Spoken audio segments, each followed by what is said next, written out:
సిద్దిపేట జిల్లా గజ్వేల్లో బీఆర్ఎస్ శ్రేణులు కదం తొక్కాయి. రుణమాఫీపై సర్కారు తీరును నిరసిస్తూ ఆందోళన బాటపడ్డాయి.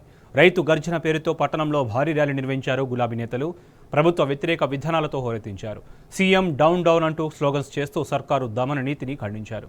ఎమ్మెల్సీ యాదవ్ రెడ్డి, రాష్ట్ర ఎఫ్డీసీ మాజీ చైర్మన్ వంటేరు ప్రతాప్ రెడ్డి ఆధ్వర్యంలో నిర్వహించిన నిరసన కార్యక్రమంలో బీఆర్ఎస్ నేతలు, కార్యకర్తలు పెద్ద సంఖ్యలో పాల్గొన్నారు. అర్హులైన వారందరికీ రుణాలు మాఫీ చేయాల్సిందేనని డిమాండ్ చేశారు.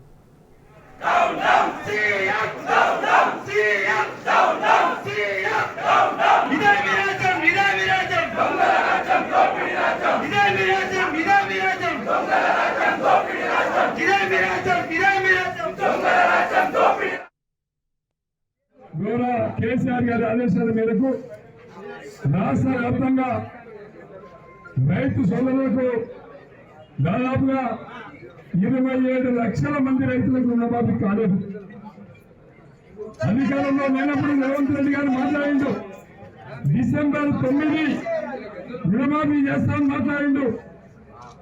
ఆ తర్వాత ఆగస్టు 15 రుణమాఫీ చేస్తామని మాట్లాడిండు. ఆ రోజు ఈ రాష్ట్రంలో ఉండే దేవుళ్ళ మీద, క్రిస్టియన్ సంస్థల మీద, పురాణ మీద, అన్నింటి మీద ప్రమాణం చేసినటువంటి ముఖ్యమంత్రి, నీ మంత్రులు ఒక మాట, నీదొక మాట. ఇలా ఆ విషయంలో రైతులంతా కూడా ఆందోళన బాటలో ఉన్నారు.